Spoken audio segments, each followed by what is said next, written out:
तो देखो अब लास्ट लेक्चर तक मैंने आपको डायोड पढ़ाया था। डायोड मतलब पीएन जंक्शन डायोड। डायोड मतलब डाई इलेक्ट्रोड। इसका वर्ड टू वर्ड मीनिंग होता है 2 इलेक्ट्रोड। जिस डिवाइस में 2 इलेक्ट्रोड होते हैं उसे हम डाई इलेक्ट्रो मतलब डायोड कहते हैं। ओके, वैसे हमें अब सेमीकंडक्टर का और एक इम्पोर्टेंट डिवाइस स्टडी करना है जो सेमीकंडक्टर से बनता है, जिसका नाम है ट्रांजिस्टर। ओके, जैसे आपको पता होगा पुराने जमाने में हम जो रेडियोज इस्तेमाल करते थे उन रेडियोज को हम ट्रांजिस्टर कहते थे, क्योंकि पूरा का पूरा रेडियो ही हमारा, ओके, रेडियो का 90% पार्ट किससे बनता था? ट्रांजिस्टर से बनता था, जो हम अभी पढ़ने वाले हैं। ओके, ट्रांजिस्टर बहुत सारे फंक्शन के लिए काम में आता है, जैसे स्विचिंग पर्पस के लिए भी आता है। और जो सेमीकंडक्टर से बने हुए स्विच रहते हैं ना, आइदर वो डायोड हो या फिर ट्रांजिस्टर हो, इसे हम स्विचिंग पर्पस के लिए यूज करते हैं। और ऐसे स्विचेस को सॉलिड स्टेट स्विचेस कहा जाता है। ऑटोमेटिक फंक्शनिंग अगर हमें करना है, ओके, ऑटोमेटिक अगर प्रोग्राम हमें सेट करना है कहीं पर, या कहीं पर लॉजिक हमें इनबिल्ड करना है आईसी टेक्नोलॉजी से, ओके, मतलब आर्टिफिशियल इंटेलिजेंस हम जिसे कहते हैं ना, वो आईसी टेक्नोलॉजी से बनता है। और उसमें कुछ लॉजिकल ऑपरेशन हमें करने पड़ते हैं, तो इसके लिए लॉजिक गेट्स लगते हैं हमें। ये सब के सब गेट्स हम किससे बना सकते हैं? Either by using transistor transistor logic, और फिर ट्रांजिस्टर डायोड लॉजिक भी होता है। ओके, तो इन दोनों के कॉम्बिनेशन से हम अलग अलग आईसीज बना सकते हैं। मतलब जो लॉजिकल गेट्स के बारे में मैं कह रहा हूँ, ये हमें टॉपिक के लास्ट में स्टडी करना है। डिजिटल इलेक्ट्रॉनिक्स उसे कहा जाता है। तो एट द टाइम हम डिटेल में वहां पर स्टडी करने वाले हैं कि एग्जैक्टली ये क्या होता है, कैसा होता है, ओके, और ये कैसे फंक्शन करता है। तो अभी हम जो देख रहे हैं वो एक इंपॉर्टेंट डिवाइस है सेमीकंडक्टर का।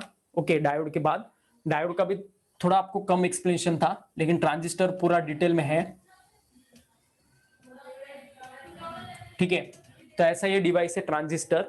ट्रांजिस्टर को अगर हम वर्ड टू वर्ड स्प्लिट करते हैं ना, तो कुछ ऐसा होता है। ये दो वर्ड्स का मिक्सचर है, ट्रांजिस्टर। ओके, ट्रांस मतलब रहेगा transfer. Okay, transfer of resistor. तो ऐसा ये वर्ड का शॉर्ट फॉर्म है। ओके, ट्रांजिस्टर मतलब ट्रांसफर का ट्रान लिया है, ओके, और जिस्टर रेजिस्टर का लिया है। तो इन दोनों वर्ड्स को अगर हम मिला देते हैं तो वो बन जाता है ट्रांजिस्टर। तो ऐसा ये ट्रांजिस्टर का एग्जैक्ट वर्ड का स्प्लिटिंग है। मतलब अगर आप ट्रांजिस्टर में एक तरफ से दूसरी तरफ चले जाते हो ना, तो रेजिस्टेंस ट्रांसफर होता है। ट्रांसफर होता है मतलब कम या ज्यादा होता है। ओके, एक रीजन में रेजिस्टेंस ज्यादा रहेगा तो एक रीजन में कम रहेगा, तो एक रीजन में मॉडरेट वैल्यू में रहेगा, ना कम रहेगा ना ज्यादा रहेगा। तो ऐसा वहां पर हो जाता है। इस वजह से ट्रांजिस्टर को हम ट्रांसफर ऑफ रेजिस्टर, मतलब ही रेजिस्टर उसके अंदर कम या ज्यादा होता है, ऐसा ये डिवाइस होता है जिसे हम ट्रांजिस्टर कहते हैं। Transistor is a 3 terminal device. Okay, जैसे मैंने आपको बताया था डायोड में 2 ही टर्मिनल थे, इस वजह से हम उसे डायोड कहते थे। तो ट्रांजिस्टर में 3 टर्मिनल्स होते हैं। ओके, और इन तीनों टर्मिनल्स को कुछ नाम दिए जाते हैं। वो नाम कुछ ऐसे होते हैं, emitter, base and collector. Okay, 3 उसके टर्मिनल्स होते हैं, मतलब एंड पॉइंट्स रहते हैं, जिनको हम एमिटर, बेस एंड कलेक्टर कहते हैं। ओके, ट्रांजिस्टर 2 तरीके से आते हैं, एनपीएन एंड पीएनपी, ऐसे दोनों नाम होते हैं ट्रांजिस्टर के। ट्रांजिस्टर कैसे बनाया जाता है, क्या होता है, वो हम अभी देख रहे हैं। ओके, तो ट्रांजिस्टर का मैंने आपको तो जनरल इंट्रोडक्शन यहाँ पर बता दिया। अभी ट्रांजिस्टर के 2 टाइप्स देखो। ओके, ट्रांजिस्टर एग्जैक्टली कैसे बनाए जाते हैं। If we sandwich 2 similar region, मतलब कौन से रीजन, पी टाइप और एन टाइप, इन रीजन के बारे में मैं बात कर रहा हूं। If we sandwich 1 dissimilar region in a 2 similar region, then the transistor will form. Okay, मतलब 2 सिमिलर रीजन में एक डिसिमिलर रीजन हमें क्या करना है, सैंडविच करना है। सैंडविच पता है आपको कैसे होता है? तो वैसे ही, मतलब ब्रेड के बीच में हम क्या करते हैं, दूसरा कुछ सब्जियां डाल देते हैं, तो उसे हम सैंडविच कहते हैं। तो वैसे ही 2 सिमिलर रीजन में, ओके, एक डिसिमिलर रीजन अगर हम इंसर्ट कर देते तो वो ट्रांजिस्टर बना देता है। ओके, 2 सिमिलर मतलब आइदर आप पीपी लो या फिर एनएन लो। ओके, तो अगर मैं 2 पी, ओके, और इसके बीच में अगर एक एन रीजन सैंडविच कर देता हूं, तो ये पहला ट्रांजिस्टर हमें मिल जाएगा, जिसका नाम होगा पीएनपी। ओके, और इसका उल्टा क्या होगा फिर, एनपीएन। ओके, एनपीएन मतलब 2 एन में अगर हम एक पी को डोप कर देते हैं, एक पी को अगर हम सैंडविच कर देते हैं, तो वो एनपीएन बनेगा। ओके, इन दोनों भी ट्रांजिस्टर के सिंबल्स बहुत इंपॉर्टेंट है। ओके, इनके सिंबल देने का अलग अलग मेथड है। ओके, तो अभी जो मैं सिंबल दे रहा हूं ये जनरलाइज सिंबल है, ये आपको किसी भी बुक में नजर आएंगे, लेकिन अभी जो स्टेट बोर्ड का बुक दिया है हमें, ट्वेल्थ का, उसमें थोड़ा सिंबल आपको ये चेंज मिलेगा। ओके, अगर पीएनपी ट्रांजिस्टर है ना तो ये सिंबल आपको अंदर की ओर जाते हुए नजर आएगा। ओके, पीएनपी अगर है तो उसमें ये अंदर की ओर जाते हुए एरो आपको नजर आएगा, और एनपीएन अगर है तो यही एरो आपको बाहर जाते हुए नजर आएगा। जो स्टेट बोर्ड के बुक में एग्जैक्टली उल्टा दिया है, उनका सिंबल देने का मेथड अलग है। ओके, लेकिन ये प्रॉपर सिंबल से आपको यही सिंबल देने हैं। एनपीएन ट्रांजिस्टर रहा तो सिंबल बाहर की ओर होगा, और पीएनपी रहा तो अंदर की ओर एरो होगा। यही एक फर्क रहता है एनपीएन और पीएनपी ट्रांजिस्टर में।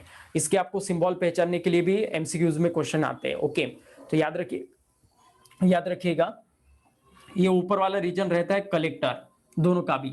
ये फ्लैट जो रीजन नजर आ रहा है आपको लाइन वाला, इसे बेस कहा जाता है, और ये जिसके ऊपर एरो होता है ना, जिस टर्मिनल से, उसे एमिटर कहा जाता है। ओके, तो ऐसे ये 3 टर्मिनल्स होते हैं, एमिटर, बेस एंड कलेक्टर, दोनों भी ट्रांजिस्टर में ये रहते हैं। ओके, तो ट्रांजिस्टर को कैसे बनाया जाता है? If we sandwich one dissimilar region in a two similar region, then transistor will form. There are two types of transistor, one is a PNP and other is NPN. Okay, तो दोनों भी transistor के बारे में हम detail में देखने वाले हैं। ओके, उसके पहले हम ट्रांजिस्टर में मतलब ये 3 रीजन जो होते हैं, ये कैसे बनाया जाता है, ट्रांजिस्टर बनने के लिए क्राइटेरिया क्या होता है, वो हमें देखना है। ओके, तो देखो अब पीएनपी और एनपीएन, तो इसमें 2 जंक्शन होते हैं, पीएन में पहला और एनपी में दूसरा। ओके, तो 2 जंक्शन वाला ये डिवाइस रहता है, इसमें 3 रीजन्स रहते हैं। ओके, और मतलब एक आपको क्वेश्चन पूछा जाता है कि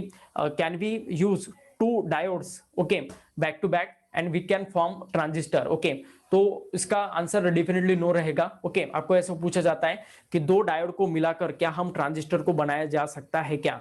तो आपको पता होगा ट्रांजिस्टर मतलब डायोड में भी पीएन रीजन होता है, तो 2 डायोड को अगर हम कंबाइन कर देंगे, ओके, तो वो भी पीएनपी बन जाएगा। लेकिन 2 डायोड को मिलाकर हम ट्रांजिस्टर को नहीं बना सकते हैं। क्यों नहीं बना सकते वो भी देखो। डायोड में दोनों रीजन सेम विड्थ के रहते हैं, सेम प्रोपोर्शन के रहते हैं, सेम एरिया के रहते हैं, लेकिन ट्रांजिस्टर में ऐसा नहीं होता है।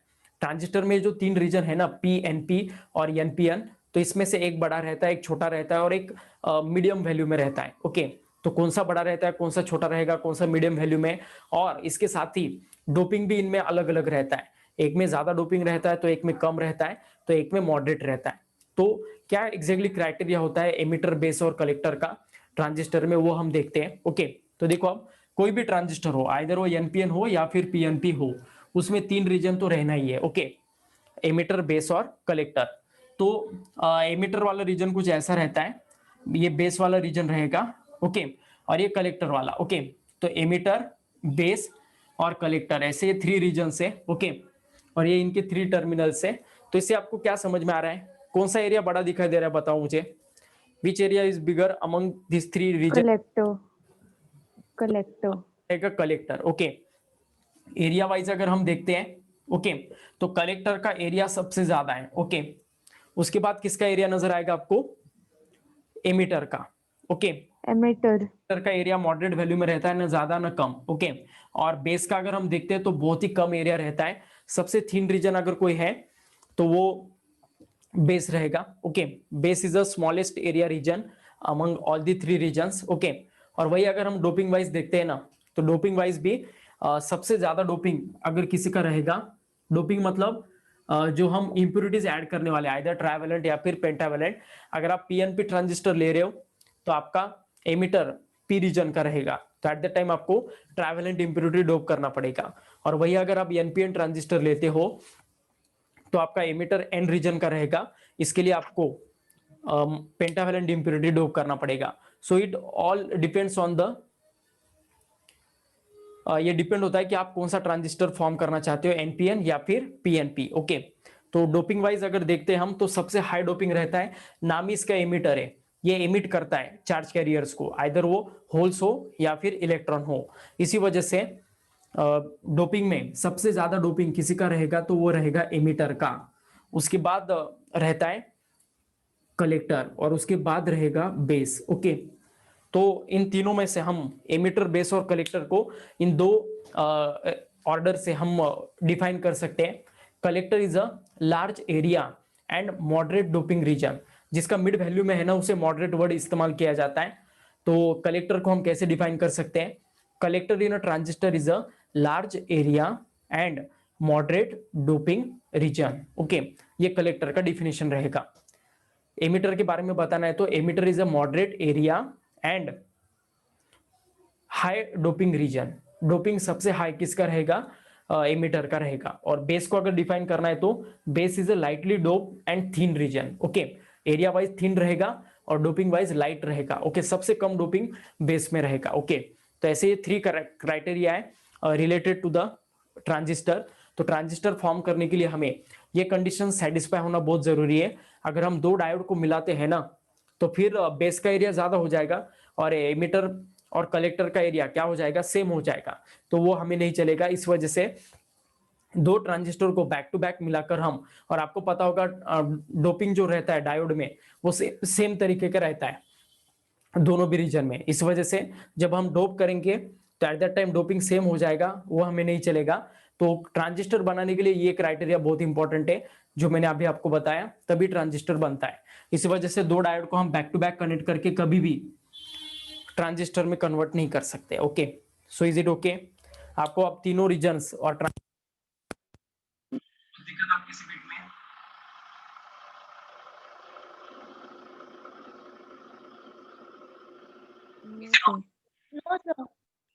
ठीक है, तो अभी हम आगे प्रोसीड करते हैं।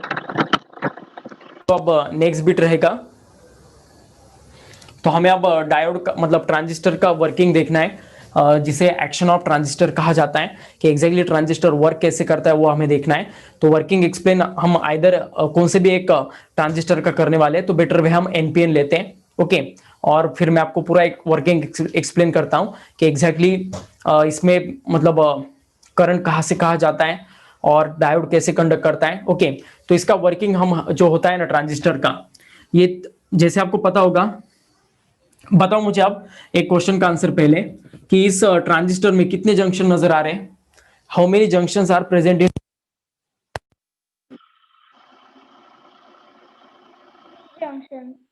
To junction. टू।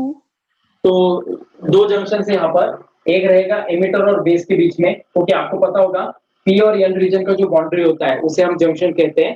तो यहाँ पर 2 बाउंड्रीज क्रिएट होने वाले हैं। ओके, एक जंक्शन रहेगा एमिटर और बेस का और दूसरा रहेगा कलेक्टर और बेस का, CB junction and EB junction. तो ऐसे 2 जंक्शन है। ओके, तो आप बताओ मुझे, अगर मैं बायसिंग क्रिएट करता हूं, if I bias this transistor, then how many probabilities will occur? Please tell me.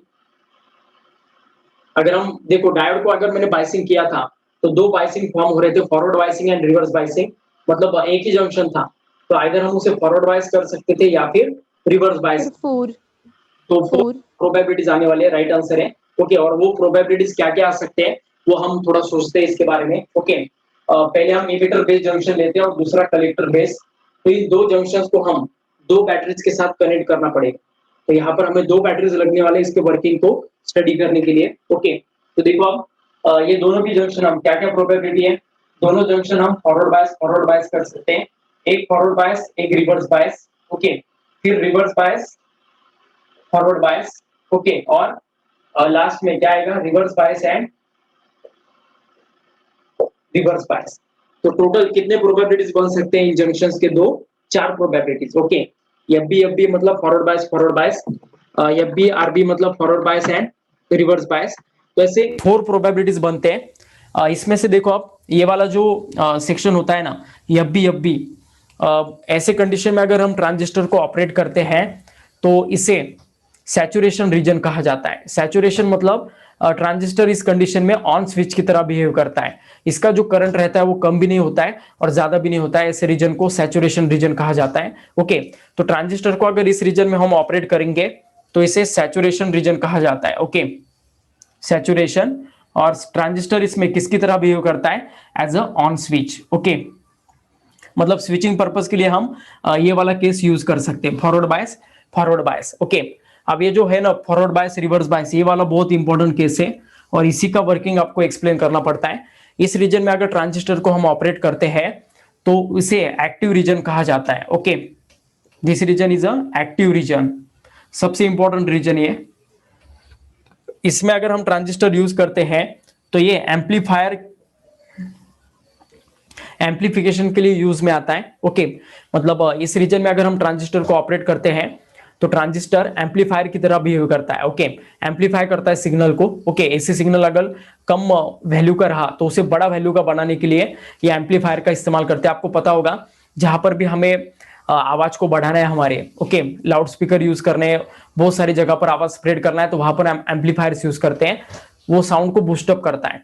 Okay, तो इस पर्पज के लिए हम ट्रांजिस्टर को यूज कर सकते हैं अगर हम उसे एक्टिव रीजन में ऑपरेट करते हैं तो। ओके, तो इसका वर्किंग मैं बताने वाला हूं आपको थोड़ी देर में, तो एट द टाइम मैं आपको क्लियर करूंगा। Reverse bias and forward bias, ये वाला केस हम अवॉइड करते हैं, ये इनपुट रेजिस्टेंस बढ़ाने वाला केस है। ज्यादातर इसके कुछ एप्लीकेशन होते नहीं है तो इस वजह से इस रीजन को हम अवॉइड करते हैं। कुछ बुक्स में तो आपको ये देखने को भी नहीं मिलेगा। ओके, लेकिन मतलब ये इसका कुछ ज्यादा यूज नहीं है, इस वजह से हम इस रीजन को बताते नहीं है। और रिवर्स बायस मतलब इसे कट ऑफ रीजन कहा जाता है। ओके, कट ऑफ मतलब इस रीजन में अगर ट्रांजिस्टर को ऑपरेट करते हैं तो वो ऑफ स्विच की तरह वर्क करता है। ओके, सैचुरेशन मतलब ऑन। ओके, और कट ऑफ मतलब इसके नाम में ऑफ है तो ये ऑफ की तरह, स्विच ऑफ की तरह ये वर्क करता है, इस कारण इसे ऑन और इसे ऑफ। तो अगर हम ट्रांजिस्टर को स्विचिंग पर्पस के लिए इस्तेमाल करना चाहते हैं तो एक तो स्विच ऑन होगा या फिर ऑफ होगा। तो अगर हम ट्रांजिस्टर को ऑपरेट करते हैं सैचुरेशन रीजन में तो वो ऑन स्विच की तरह एक्ट होगा, और अगर हम ट्रांजिस्टर को ऑपरेट करते हैं कट ऑफ रीजन में तो वो ऑफ स्विच की तरह वर्क करने वाला है। ओके, तो ये रहेगा बीट ट्रांजिस्टर के रीजन का, इसे अच्छे से लिख लो। ओके, और लगा तो स्क्रीनशॉट ले लो, ये बहुत इंपॉर्टेंट चार्ट है, इंपॉर्टेंट टेबल है ट्रांजिस्टर का। ओके, ट्रांजिस्टर पढ़ने से पहले हमें ये प्रोबेबिलिटीज इसके स्टडी करने पड़ते हैं कि अलग अलग रीजन को अगर हम अलग अलग रीजन में ऑपरेट करते हैं अगर हम ट्रांजिस्टर को, तो वो किस यूज में आता है और उसके लिए जो जंक्शन का पोजीशन है वो कैसा रखना है। ओके, तो ये आपको समझ में आ जाएगा। ओके, अभी मैं आपको ट्रांजिस्टर का जो एक्शन है, मतलब ट्रांजिस्टर का जो वर्किंग है, वो एक ही रीजन में मैं बताने वाला हूं। ओके, और वो रहेगा एक्टिव रीजन। ओके, सबसे इंपॉर्टेंट रीजन है जिसके लिए मैं आपको वर्किंग एक्सप्लेन करने वाला हूं। अगर मैं ट्रांजिस्टर को ऑपरेट करना चाहता हूं किसमें, एक्टिव रीजन में, तो एमिटर बेस जंक्शन को मुझे क्या करना पड़ेगा, फॉरवर्ड बायस, और कलेक्टर बेस जंक्शन को मुझे क्या करना पड़ेगा, reverse bias. Is it okay? तो ये वाले जंक्शन को मुझे करना है फॉरवर्ड बायस और ये वाले जंक्शन को मुझे करना है reverse bias. Is it okay? तो इस रीजन में मैं आपको ट्रांजिस्टर का वर्किंग एक्सप्लेन करने वाला हूं। ओके, तो देखो अब एक बड़ा डायग्राम निकालता हूं मैं आप ट्रांजिस्टर का, और उसके ऊपर हम इसका वर्किंग एक्सप्लेन करेंगे। ठीक है, तो लिखो आप, स्क्रीन नहीं दिख रही है क्लियरली। इसी को मतलब वर्किंग ऑफ ट्रांजिस्टर कहा जाता है। ओके, ठीक है, लिखिएगा अब।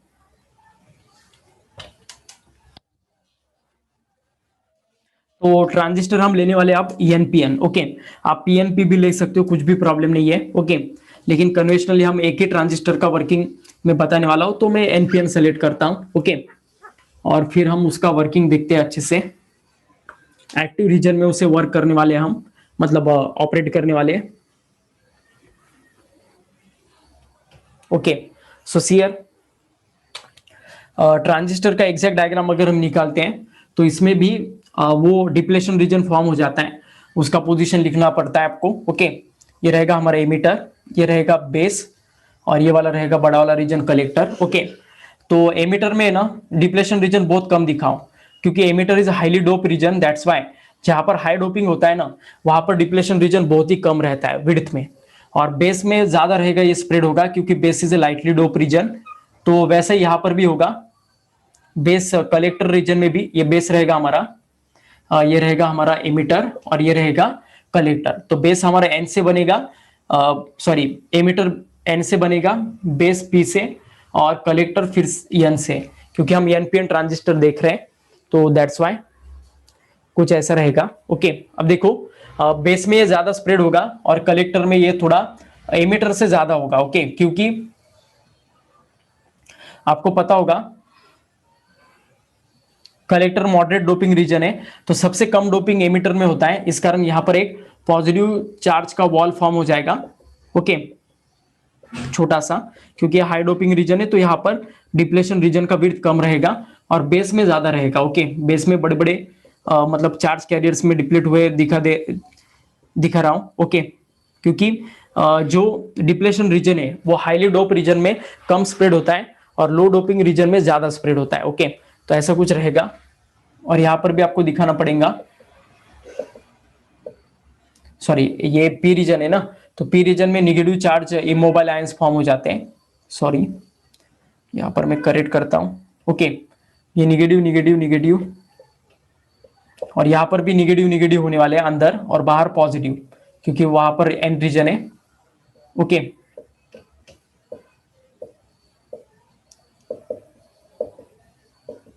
सर स्क्रीन क्लियरली नहीं दिख रही है। अब देखो, emitter is highly dope region and N region है, तो इसमें सबसे ज्यादा चार्ज कैरियर्स रहने वाले हैं। ओके, और वो कौन से रहने वाले हैं? इलेक्ट्रॉन्स। इलेक्ट्रॉन्स यहाँ पर मेजोरिटी में रहेंगे, sir screen is not that clear. रहते हैं, लेकिन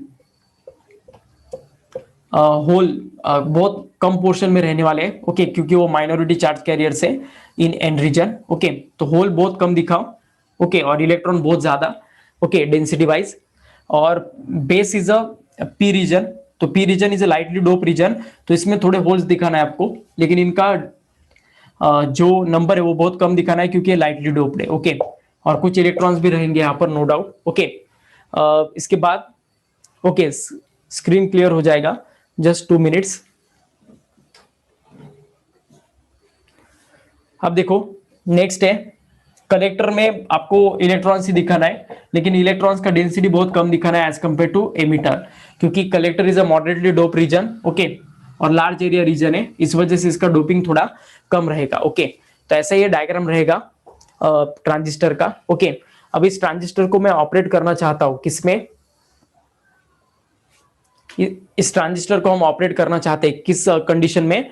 एक्टिव रीजन में। तो एक्टिव रीजन में अगर हमें ट्रांजिस्टर को वर्क करना है तो एमिटर बेस जंक्शन को फॉरवर्ड बायस करना पड़ेगा और कलेक्टर बेस जंक्शन को रिवर्स बायस। ओके, तो कैसे करेंगे हम देखिएगा। एमिटर बेस जंक्शन में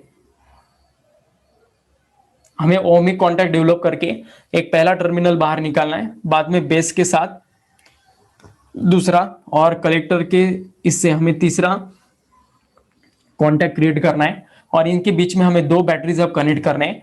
एमिटर बेस जंक्शन को मुझे फॉरवर्ड बायस करना है, मतलब एमिटर जो एन रीजन का है, एन को क्या करना पड़ेगा? निगेटिव देना पड़ेगा। एन को निगेटिव, पी को पॉजिटिव अगर हम देते हैं तो वो फॉरवर्ड बायस में वर्क करता है। तो मैं इस एमिटर बेस जंक्शन को फॉरवर्ड बायस करना चाहता हूं, तो इसके पी रीजन को मुझे पॉजिटिव देना पड़ेगा बैटरी का और इसके एन रीजन को मुझे निगेटिव देना पड़ेगा बैटरी का, तो तब जाकर वो ऑपरेट होगा फॉरवर्ड बायस रीजन में। ओके, तो एन को निगेटिव, पी को पॉजिटिव। ओके, तो ऐसा ये बैटरी रहेगा। ओके, निगेटिव और ये पॉजिटिव। ओके, तो इस बैटरी को नाम दिया जाता है ये बेस टू बेस वोल्टेज, इस वजह से वीबीबी कहा जाता है।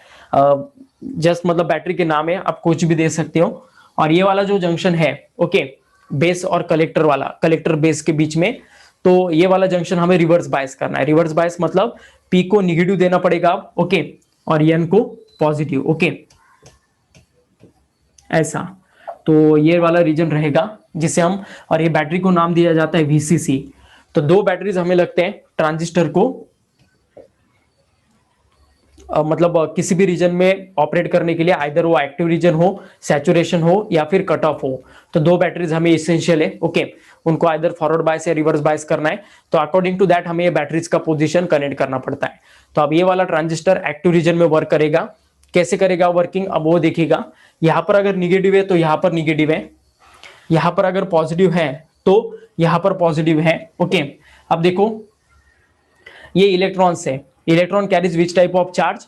Negative charge. ओके, बहुत ज्यादा इलेक्ट्रॉन मीटर में, और यहाँ पर ये निगेटिव टर्मिनल होने से यहाँ से वो रिपेल हो जाते हैं। ओके, और यहाँ पर पॉजिटिव होने के कारण उनका टेंडेंसी क्या रहता है इलेक्ट्रॉन्स का? To go towards the positive terminal of the battery. इस वजह से मैक्सिमम इलेक्ट्रॉन एंड रीजन मतलब इस एमिटर से जंप करके किसकी ओर चले जाते हैं? बेस में। लेकिन इनको जंपिंग के लिए एक मिनिमम पोटेंशियल लगता है जिसे हम सैचुरेशन मतलब कट इन वोल्टेज कहते हैं, और वो कट इन वोल्टेज कितना रहता है 0.6 volt for silicon and 0.2 volt for germanium. तो इतना सफिशिएंट वोल्टेज आपको इस बैटरी से देना पड़ेगा, तभी ये इलेक्ट्रॉन यहां से यहां जंप करेंगे, अदरवाइज ये बैरियर पोटेंशियल उसे अपोज करेगा। तो हम ऐसे एज्यूम करते हैं कि ये बैटरी का पोटेंशियल ग्रेटर देन 0.6 है। ओके, तो इस वजह से मैक्सिमम इलेक्ट्रॉन यहां से यहां क्या हो जाते हैं, जंप हो जाते हैं सभी के सभी इलेक्ट्रॉन्स, और ये जंप होने के बाद बेस रीजन में आ जाते हैं। बेस रीजन ये बहुत ही छोटा होने के कारण और लाइटली डोप होने के कारण क्या हो जाता है, समवॉट इलेक्ट्रॉन, कुछ इलेक्ट्रॉन इन होल्स में क्या हो जाते हैं, रिकंबाइन हो जाते हैं, और इस प्रोसेस में क्या होता है, कुछ करंट जनरेट होता है। ओके, और वो करंट मतलब ये इलेक्ट्रॉन यहां से यहां निकलकर कुछ इलेक्ट्रॉन यहां से यहां चले जाते हैं, कुछ इलेक्ट्रॉन चले जाते हैं इस प्रोसेस में। तो इलेक्ट्रॉन नीचे जा रहे हैं, मतलब करंट कहां पर जा रहा है, ऊपर की ओर। और ये जो माइन्यूट करंट रहता है बेस में, ओके, इसे कहा जाता है बेस करंट आईबी। इसका वैल्यू बहुत ही कम रहता है, माइक्रो एम्पियर रेंज में होता है। ओके, तो ये इलेक्ट्रॉन नीचे जा रहे हैं, मतलब करंट कहां पर जाएगा, ऊपर। तो समवॉट इलेक्ट्रॉन थोड़े यहां पर टर्मिनेट हो जाते हैं। ओके, और मैक्सिमम इलेक्ट्रॉन बेस कैसे नीचे जाएंगे? के कलेक्टर रीजन में चले जाते हैं। ओके, एक ही मिनट रुको, मैं आपको बताता हूं, बाद में फिर हम देखते हैं क्वेश्चन आंसर। ओके, देखो अब तो मतलब एक रेशो कहा जाता है। रेशो क्या होता है, अगर 100 इलेक्ट्रॉन जंप करते हैं ना एमिटर से बेस की ओर, तो उसमें से 2 या 3% इलेक्ट्रॉन सिर्फ लॉस होते हैं बेस में, बाकी के 97% इलेक्ट्रॉन जंप करते हैं कलेक्टर रीजन में। बेस रीजन में चार्ज कैरियर का लाइफ टाइम बहुत कम रहता है, क्योंकि base is a lightly dope and thin region. Thin होने के कारण और लाइटली डोप होने के कारण यहां पर चार्ज कैरियर बहुत कम देर के लिए रुकते हैं, और वो जंप कर देते हैं 95 या 97% जो इलेक्ट्रॉन एमिटर के, वो क्रॉस करके बेस को कलेक्टर में एंटर कर जाते हैं। Collector is a large area region, और इसका डोपिंग भी मॉडरेट है। तो लार्ज एरिया होने के कारण यहाँ पर उनका लाइफ टाइम बहुत ज्यादा होता है, और मैक्सिमम इलेक्ट्रॉन यहाँ से फिर इस बैटरी में टर्मिनेट हो जाते हैं। फिर यहाँ पर केमिकल रिएक्शन होकर फिर से वो यहाँ से ऊपर चले जाते हैं। मतलब ये प्रोसेस चलता रहता है साइक्लिकली। ओके, ये कंटिन्यूअस प्रोसेस चलता रहेगा। तो यहाँ से मैक्सिमम इलेक्ट्रॉन नीचे चले जाते हैं, और इस वजह से ऊपर की डायरेक्शन में एक करंट जनरेट होगा, जो बड़ा वाला करंट रहेगा, जिसका नाम होता है आईसी। आईसी मतलब कलेक्टर करंट, आईबी मतलब बेस करंट। ये दोनों करंट यहां से अंदर जा रहे हैं, तो अभी वो कहां से निकलेंगे, यहां से। ओके, तो इन दोनों का एडिशन यहां से निकलता है, और वो रहेगा आई। ओके, तो इस आई को कहा जाता है एमिटर करंट। बताओ मुझे आईबी, आई और आईसी में आपको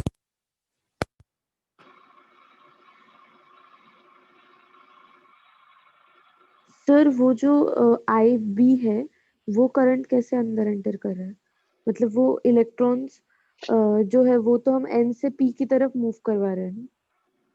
हाँ देखो, यहाँ से मैक्सिमम इलेक्ट्रॉन यहाँ पर चले जाते हैं, और कुछ इलेक्ट्रॉन यहाँ पर क्या हो जाते हैं, ड्रॉप हो जाते हैं, नीचे चले जाते हैं। ओके, बहुत कम इलेक्ट्रॉन होते हैं, क्योंकि ये देखो माइनस और ये प्लस रीजन है, तो ये नियर बाय न्यूट्रल ही होता है, समवॉट इसमें डिफरेंस रहता है। इस वजह से कुछ इलेक्ट्रॉन यहाँ पर टर्मिनेट हो जाते हैं, मैक्सिमम इलेक्ट्रॉन यहाँ पर जंप करते हैं। ओके, क्योंकि मैक्सिमम इलेक्ट्रॉन का टेंडेंसी कहाँ पर जाने का है, पॉजिटिव की ओर। ये बैटरी का प्लस जाता है, पॉजिटिव। और ये यहाँ पर जो है ना वो मिक्सअप टर्मिनल है।